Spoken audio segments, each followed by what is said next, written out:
सहकुटुंब सहपरिवार या मालिकेपासून घराघरात प्रसिद्ध होणारी अभिनेत्री पूजा पुरंदरे तुम्हाला आठवतच असेल।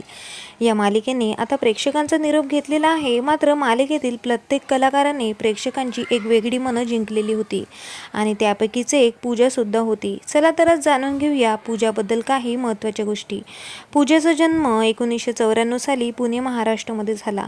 लहानपणापासून पूजाला इतकी ॲक्टिंगची आवड नव्हती। खरं तर तिला मोठे होऊन एअर होस्टेस बनायचे होते।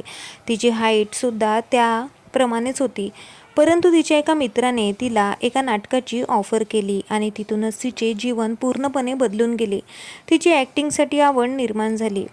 तिने तिचा डेब्यू तळ्यातला वर्ग या मराठी प्रसिद्ध नाटकापासून केला आणि मग तिने मागे वळून कुठेही बघितले नाही। तिने तिचे शालेय आणि कॉलेजचे शिक्षण पुण्यामधूनच पूर्ण केले। नाटकांमध्ये काम केल्यानंतर तिला सुंदर माझे घर यामध्ये काम मिळाले, ज्यामधून ती भरपूर प्रसिद्ध झाली।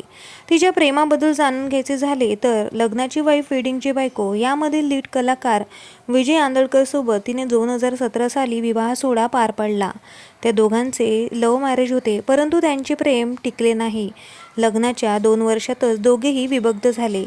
विजयने आता दुसरे लग्न केले आहे। त्याचसोबत सहकुटुंबमधील ओमनी म्हणजेच आकाश शिंदे सोबत सुद्धा पूजाचे नाव जोडले गेलेले होते, परंतु पूजाने यावर नकार दर्शवलेला होता। तिच्या मनात सध्या कोणीही नाही असं तिने सांगितलेलं आहे। विजय आंदळकरने आता दुसरे लग्न केलेले आहे, परंतु पूजा अजूनही सिंगल आहे। डिवोर्स झाल्यानंतर ती आता दुसऱ्या नवऱ्याच्या शोधात आहे, परंतु सध्या ती आता तिच्या करिअरकडे फोकस करत आहे।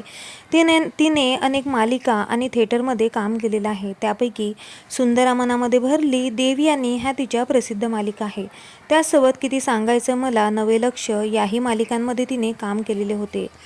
तिच्या नाटकांपैकी आय एम इन लिव्हिंग, देवाच्या द्वारी आणि तळ्यातला वर्ग हे तिचे प्रसिद्ध नाटक आहे। सहकुटुंबापासून तिला एक वेगळी ओळख मिळालेली होती। आता लवकरच ती एका नव्या मालिकेपासून प्रेक्षकांच्या भेटीला येणार आहे। तर तुम्हाला पूजा आवडते का? मला कमेंट करून नक्की सांगा। भेटूया परत, धन्यवाद।